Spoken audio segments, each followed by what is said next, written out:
Friends, आज इस video में मैं आपको बताऊंगी डिस्काउंट क्या होता है, कितने टाइप्स के होते हैं और इसको हम कैसे यूज करते हैं। सो देखिए, मैं आपको समझा देती हूँ।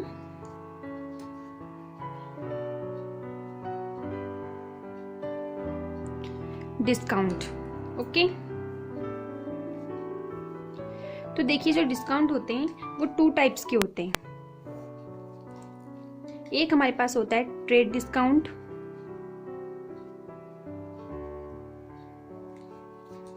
सेकंड होता है कैश डिस्काउंट,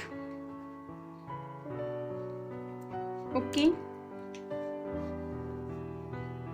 एक होता है हमारे पास ट्रेड, सेकंड होता है हमारे पास कैश। अब मैं इसको ट्रेड और कैश को आपको एग्जाम्पल के थ्रू से समझा दूंगी। आपको अच्छे से समझ में आ जाएगा कि ट्रेड डिस्काउंट क्या होता है और कैश डिस्काउंट क्या होता है, ठीक है। तो देखिए, मैं आपको एक एग्जाम्पल दे देती हूँ। सो देखिए, जैसे सपोज करिए कि आपने कोई भी 1 किलो का कोई भी गुड्स खरीदा, 1 किलो खरीदा, ओके। और वो जो 1 किलो है उसकी कॉस्ट है 20 रुपीज। मान लीजिए कि उसकी कॉस्ट 20 रुपीज है, ओके। अगर आपने ये सिंगल चीज खरीदी है 20 रुपीज में, अगर आप सेम वही गुड्स बल्क में खरीदो, मतलब उसकी क्वांटिटी ज्यादा हो, अभी आप सिर्फ 1 किलो खरीद रहे हो तो आपको 20 रुपीज का पड़ रहा है। इसमें आपको दुकानदार 1 किलो में तो कोई डिस्काउंट नहीं देगा ना कि 20 रुपीज। आप बोलोगे सर हमने 1 किलो खरीदा है, हमें डिस्काउंट दे दीजिए। तो ऐसा नहीं होता है। आपको कोई भी गुड्स बल्क में खरीदो तभी डिस्काउंट मिलता है। तो देखिए, जैसे आप पहले 1 किलो खरीदते थे तो 20 रुपीज का, अब आपने 100 kg खरीदा। कितना खरीदा? 100 kg खरीदा, ठीक है। तो अब आपने बोला हम 100 kg खरीद रहे हैं, अब आप हमें इस पे क्या डिस्काउंट दोगे? तो उसने बोला कि सर देखिए, आप पहले 1 किलो खरीदते थे तो हमने आपको 20 रुपए का दिया, अभी आप बल्क में खरीदते हो, पूरा 100 kg खरीद रहे हो, तो मैं आपको 16 रुपए की दे सकता हूँ, ठीक है। 16 रुपए kg पर kg दे सकता हूँ। तो दुकानदार भी थोड़ा सोचेगा ना कि यस, जो सामान मैं 1-1 किलो करके इतने टाइम तक बेचूंगा, वही सामान मेरा एक साथ इकट्ठा बल्क में बिक रहा है, वो भी तो मैं उसमें थोड़ा डिस्काउंट दे देता हूँ, तो वो आपको 16 रुपीज में दे देगा, ठीक है। तो अगर आपने 100 kg खरीदा 20 रुपीज के हिसाब से, तो आपको ये पड़ेगा 2000 का, ठीक है। कितने का पड़ेगा? 2000 का।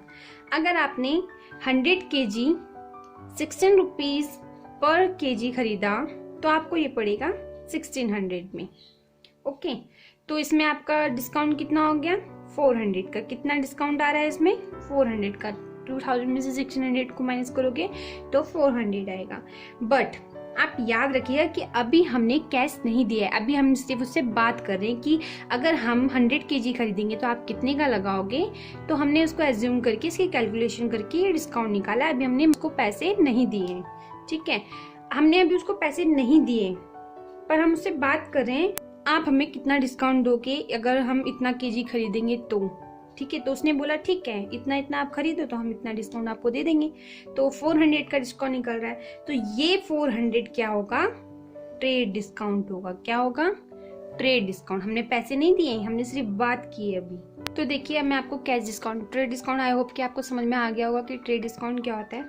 सो देखिए आगे। अब आपने दुकानदार को बोला कि सर अब मैं आपसे इकट्ठा 1600 रुपए का सामान खरीद रहा हूँ, तो अब आप मुझे बताइए कि आप इन 1600 रुपए में मुझे कितना डिस्काउंट दोगे, ठीक है। आपने क्या बोला उसको कि मैं इकट्ठा 1600 रुपए का सामान खरीद रहा हूँ, मतलब मैं यहाँ पर 1600 रुपए का सामान खरीद रहा हूँ, तो आप मुझे बताइए कि इस 1600 रुपए में आप मुझे कितना डिस्काउंट दोगे। तो वो दुकानदार सोचेगा कि यार अब ये 1600 रुपए का इकट्ठा सामान खरीद रहा है, अगर मैं वही सामान 1-1 किलो करके बेचता तो कितने टाइम तक 1600 रुपए बनते। अभी इकट्ठा सामान 1600 रुपए का जा रहा है। अब वो सामान की नहीं, पैसों की बात कर रहे हैं, ठीक है। ये याद रखना कि क्या बोल रहे हैं कि इकट्ठा 1600 रुपए का जा रहा है। तो दुकानदार ने बोला चलो ठीक है, आपका 1600 रुपए क्या हो रहा था, तो आप मुझे 1500 रुपए दे दीजिए, ठीक है। दुकानदार ने क्या बोला कि अगर आपका 1600 रुपए का सामान हो रहा है तो आप उसमें मुझे 1500 रुपए दे दीजिए। तो जो इन दोनों के बीच का डिफरेंस आया है वो आया है 100 रुपीज का, ठीक है। कितने का आया? 100 रुपीज का। अब 1600 का था, दुकानदार ने बोला 1500 रुपए दे दो, ठीक है। तो उसको कितने का प्रॉफिट हो गया? 100 रुपीज का डिस्काउंट मिल गया। तो ये जो 100 रुपीज है, ये हमारा हो गया कैश डिस्काउंट, क्योंकि हमें कैश पे डिस्काउंट मिला है, ठीक है। और जो ये 400 था ये हमें गुड, क्योंकि हमने उस टाइम क्या बोला था कि हम आपसे 100 केजी मतलब 100 केजी सामान खरीद रहे हूँ, तो इस सामान पे आप मुझे कितना डिस्काउंट दोगे। तो उसने वो जो डिस्काउंट दिया था वो सामान पे दिया था। अब आपने बोला कि मैं 1600 रुपए का सामान खरीद रहा हूँ, तो आप मुझे बताइए कि आप इन पैसों पे मुझे कितना डिस्काउंट दोगे। तो उसने बोला ठीक है 1500 रुपये का दे देता हूँ, तो आपका इन दोनों का जो डिफरेंस है वो 100 रुपीज़ है, तो ये 100 रुपीज़ क्या हो गया, हमारा कैश डिस्काउंट हो गया, ठीक है। अब देखिए इसकी हम एंट्रीज बना लेते हैं। सबसे पहले हमने क्या किया, परचेज अकाउंट डेबिट, क्योंकि हमने सामान खरीदा है, टू कैश अकाउंट, ठीक है। कितने का खरीदा था, ये 2000 रुपीज आप नहीं एंटर करोगे, कितना करोगे, 1600 रुपये का, ठीक है, जो डिस्काउंट हम शो कर रहे हैं। तो एक एंट्री हमारी हो गई। सेकंड हमारी एंट्री क्या बनेगी, परचेज अकाउंट डेबिट, 1600 रुपये का खरीदा था, टू कैश अकाउंट, कितने का बोला, 1500 रुपये का दुकानदार ने बोला कि ठीक है आप मुझे 1500 रुपये दे दीजिए, तो इन दोनों का डिफरेंस लगा के हमें डिस्काउंट कितने का मिला, 100 रुपीज का, ठीक है। तो ये हो गई आपकी एंट्रीज।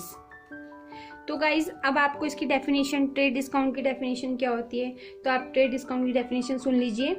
द डिस्काउंट रिसीव्ड और अलाउड व्हेन वी परचेज और cell of goods in a large quantity is known as a trade discount. Again repeat कर देती हूँ, the discount received or allowed when we purchase or sale of goods in a large quantity is known as a trade discount. अब cash discount सुन लीजिए, when cash is paid or received before its maturity, the discount allowed or received is known as cash discount. दोबारा से सुन लीजिए, when cash is paid or received before its maturity, the discount allowed or received is known as a cash discount.